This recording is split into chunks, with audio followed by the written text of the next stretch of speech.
there's not one market, there's not one classroom. When we talk about education technology and the entrepreneurs, they're going to tackle some of these global challenges. That was Jonathan D Harber, the founder of EDGE, the investment school of technology, seeking to make New York City the Silicon Valley of education technological innovation. Again, at EDGE, instead of saying we're going to go after one problem and start one company, what we realized is that the best thing we could do was reinforce a whole ecosystem, a whole community, and galvanize New York as the capital of education technology and education innovation. And then we work with other education and ed tech entrepreneurs. With education entrepreneurs from around the world, the EDGE conference, known as National Education Week, was teeming with innovative ideas. KINEMS is a movement-based gaming platform for children with learning disabilities, such as autism, ADHD. So what we do, we gamify existing learning methods and occupational therapy protocols into engaging games that children can play with hand and body gestures.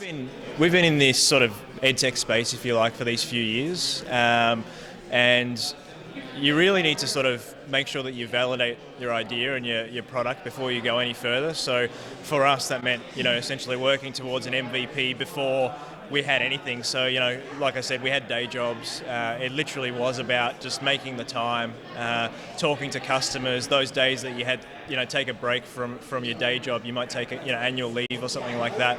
You literally get in the car and go and talk to educators and hear about their problems and exactly, what sort of challenges they were facing, and then use that information to feed back into the product. However, with only 10% of edtech entrepreneurs being women and even fewer being Black minorities, the industry is rolling out big new projects and partnerships to avoid the Silicon Valley diversity quandary.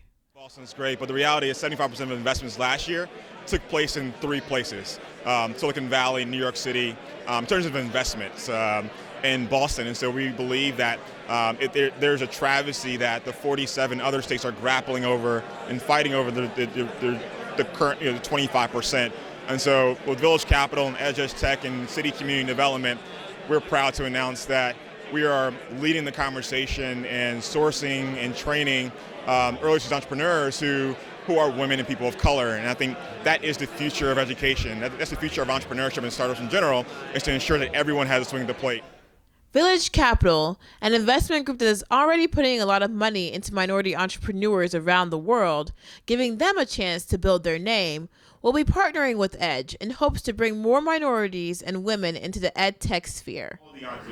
Over 75% of the entrepreneurs participating in this series will be people of color and women entrepreneurs. So that is a large call to action. We all understand, and I'm super excited that EDGE as our local partner will be helping us really source and vet this pipeline of entrepreneurs. So. Reporting from New York City, Jenny Abamu with IENN.